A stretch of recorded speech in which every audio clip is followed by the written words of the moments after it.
won't talk about. Oh, yeah, I will talk about that, but I'll do this together. What he did. So he was unconfident.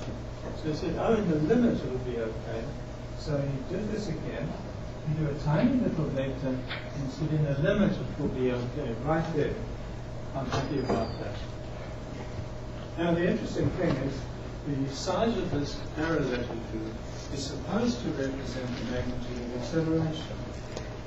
But he used it to represent two things. One is that he was working a tiny little interval, and two, that he was unsure. So that was interesting in itself. Intermediate point I won't go through.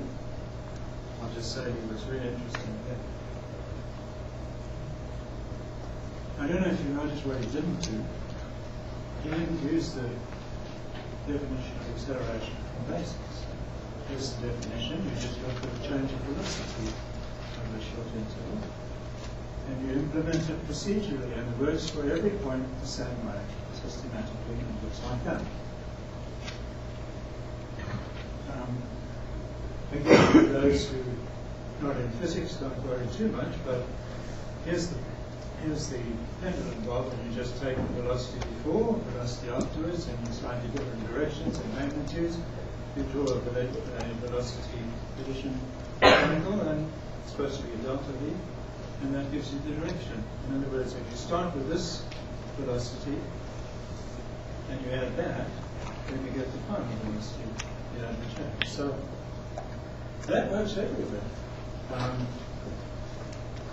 He didn't do it. He never ever invoked that because he knew too much. I think. He used other avenues. And when he was told, he said, oh, cool. And he proceeded to solve the whole problem that way. So interesting stuff goes on. So this is, I think, how experts operate. At least this expert. Multiple nodes in conjunction with each other. Huge interplay between what they know and how they think. They're able to juggle these things pretty well, even though they may take some wrong tracks. They can balance, if you like. Hands-based reasoning was really prevalent. When he was on unfamiliar ground, he used these sort of everyday reasoning strategies. But he was pretty good. He could use them with some sort of sophistication. Applicability conditions of where experts come in. And still presented his final solution in principle-based form, no matter how imperfect. So, very briefly, it was complex.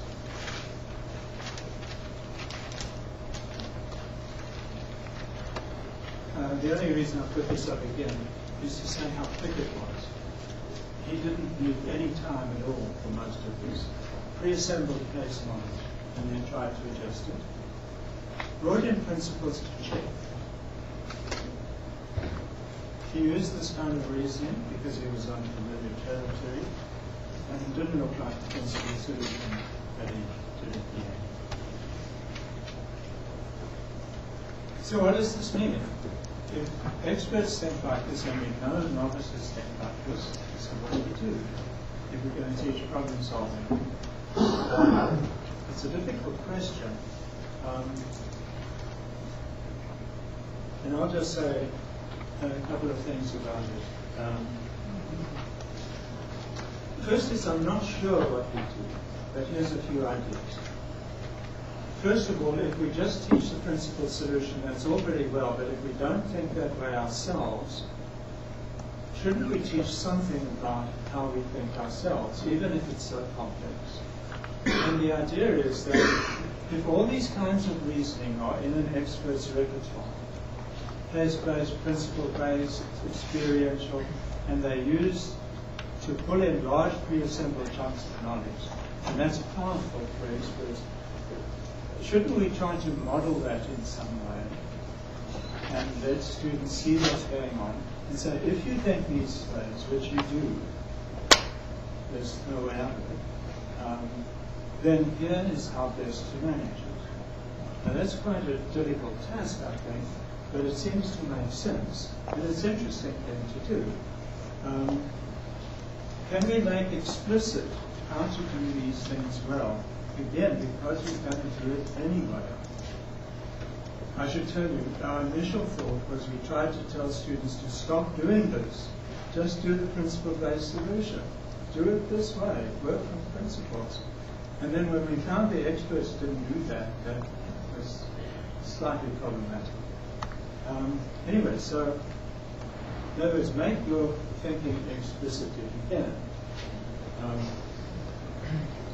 The trouble with that is it's quite not clear to ourselves what our thinking is until we start managing. Can I interrupt for a second? Yeah. Did you ask the expert to just, do that equals MA and write down a force equation and just solve it and tell you?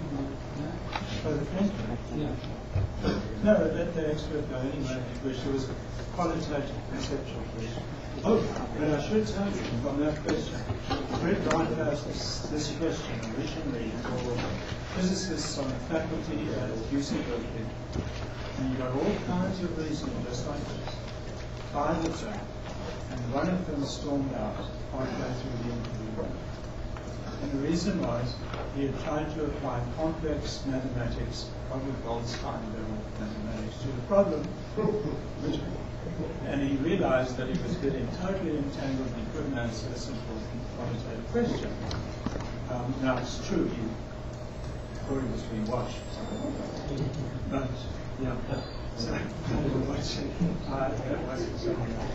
Anyway, just to say, this isn't going to be easy, but it may be that we can return through this same thing. If we can figure out what kinds of things we do and do it well. So, okay, yes.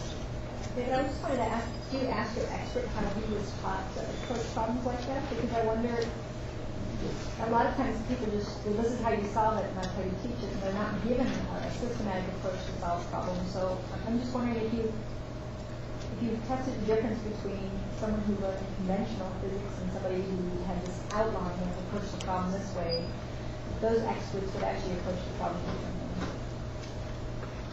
Yeah, not explicitly, I think. I'm just curious if there was a... Yeah, no, that's interesting. Sorry, yes. Is this questions? Yeah. True. One was on those lines. Exactly. Who gave Jack a PhD without ever seeing a pendulum problem? But I mean, even these dudes at Berkeley obviously aren't teaching or something. They're complex pendulum problem. Anyway, you don't need to answer that really. But the second question is, what is a book? It's one of these short little poems invented by Fithheim, and tries to put an idea in 3 lines. That's it.